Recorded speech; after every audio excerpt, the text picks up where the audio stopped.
Meus queridos, nesse segundo momento nós vamos destacar a chamada Revolução Industrial que ocorreu na Inglaterra do século XVIII. Na aula anterior, nós havíamos destacado o processo que acabou abrindo portas para a afirmação do capitalismo na Inglaterra.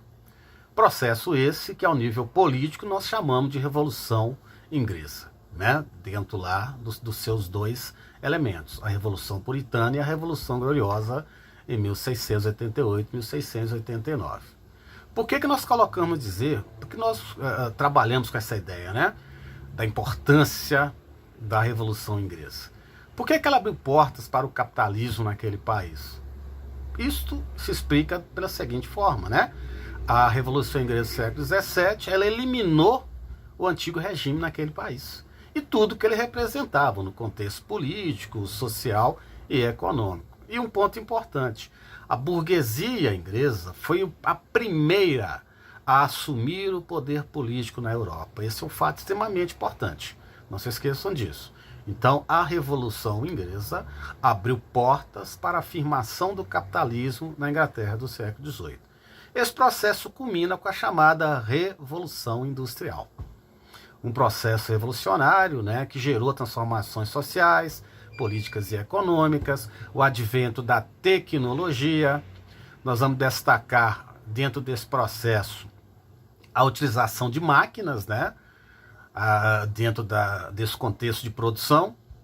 Nós vamos destacar a presença de fábricas, nós vamos destacar o surgimento de dois grupos sociais antagônicos ou contrários, né, que foram a burguesia e os trabalhadores, chamados de proletariado. Isso é importante, tá, pessoal? Nós vamos ter, dentro desse processo, nós vamos destacar essas transformações sociais, políticas e econômicas. Outro ponto importante é que vocês não esqueçam que com a Revolução Inglesa, Revolução Industrial, nós vamos ter o Estado sendo controlado pela burguesia. Mas vamos resumidamente destacar os principais pontos dentro desse processo.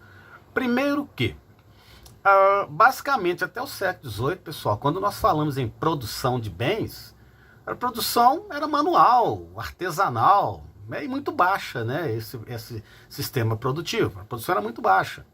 Com o advento das máquinas, via Revolução Industrial, a produção de bens passou a ser utilizada dentro das fábricas. Isso gera um aumento da produção de bens, mas ao mesmo tempo isso vai gerar o aumento da exploração da burguesia industrial sobre os trabalhadores, sobre o proletariado. Perfeito? Vamos destacar os principais fatores que fizeram com que a Inglaterra no século XVIII fosse o primeiro país do mundo a implantar esse processo produtivo. Quais foram os principais fatores que geraram a Revolução Industrial naquele país? Então nós vamos ter fatores de ordem política, fatores de ordem econômica e ordem social. Vamos destacar separadamente esses fatores. Primeiro, fator político. Nós vamos buscar razões lá na Revolução Inglesa. A Revolução Inglesa gerou o quê? Fim do absolutismo, vitória do parlamento, afirmação do capitalismo. A burguesia tomou o poder na Inglaterra a partir do século XVII. Então esse é um fator político, essencial dentro desse processo. Porque agora a burguesia ela tem liberdade econômica, né, para dirigir os seus negócios econômicos. Foi a vitória do liberalismo, né, tanto político quanto econômico. Não se esqueçam que liberalismo econômico era igual o fim da intervenção do Estado na economia. Então a burguesia passou a ter o controle sobre a economia a partir de então, a partir do século XVII. Fatores econômicos, né? A gente costuma trabalhar com alguns pontos importantes. Primeiro, pessoal, a Inglaterra no século XVII, naquela fase de acumulação primitiva de capital, né, até o início do século XVIII, a Inglaterra havia realizado alguns tratados comerciais amplamente vantajosos para ela. Um desses tratados comerciais vantajosos para a Inglaterra foi um tratado assinado com Portugal em 1703, o chamado Tratado de Methuen. Por esse tratado, a Inglaterra venderia tecidos para Portugal, que em contrapartida venderia vinhos para a Inglaterra. É o chamado Tratado de Panos e Vinhos, né? Mas alguém pode pensar, mas panos e vinhos, Cafu, que loucura é essa, cara? Tem que pensar o seguinte, olha. Por esse tratado, o que acabou acontecendo?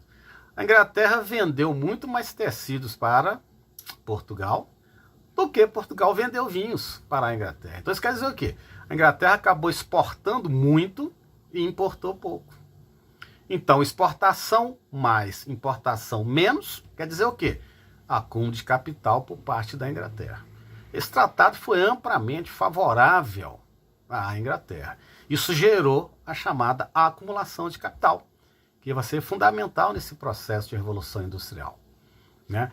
Interessante pensar também o seguinte, mas por quê? Por que Portugal ficou em crise econômica? Olha, a partir de 1703, Portugal tem um déficit, né, na sua economia.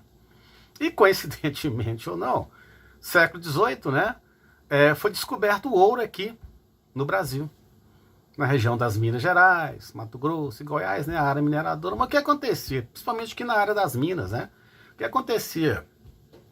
A maior parte dos impostos, como o quinto, por exemplo, a maior parte desses impostos eram utilizados como forma de pagamento de Portugal em relação à sua dívida com a Inglaterra.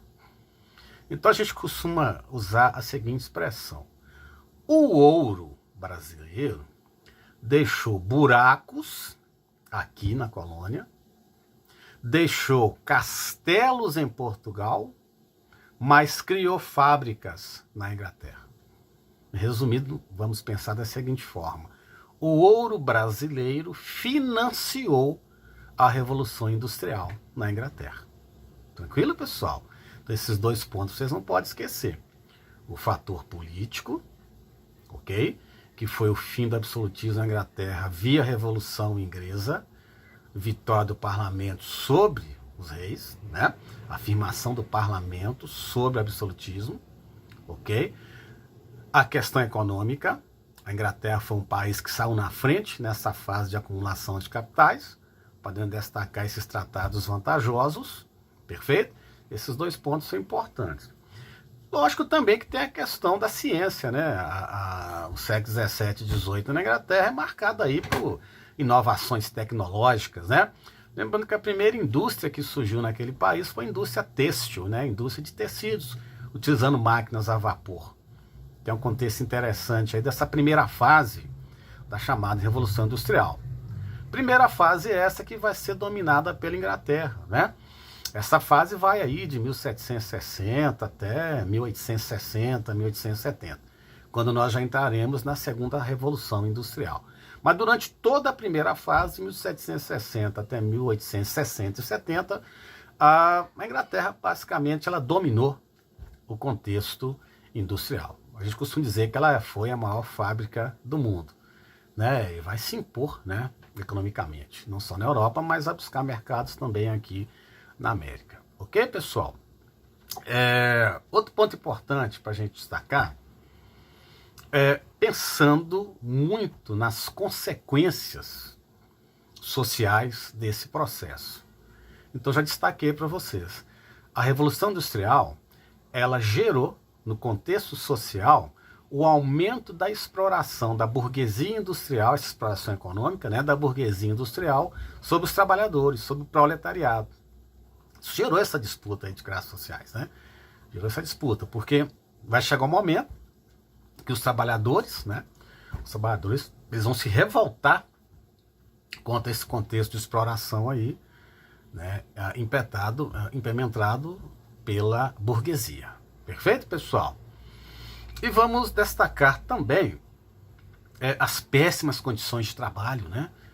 Os trabalhadores tinham baixíssimos salários, não havia mínima segurança dentro das fábricas, equipamento de segurança, nada disso, galera. Não havia justiça social, né?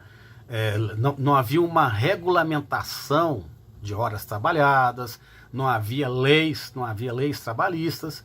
Então, resumindo, né, o processo foi caracterizado pelo aumento da exploração da burguesia sobre os trabalhadores, sobre o proletariado.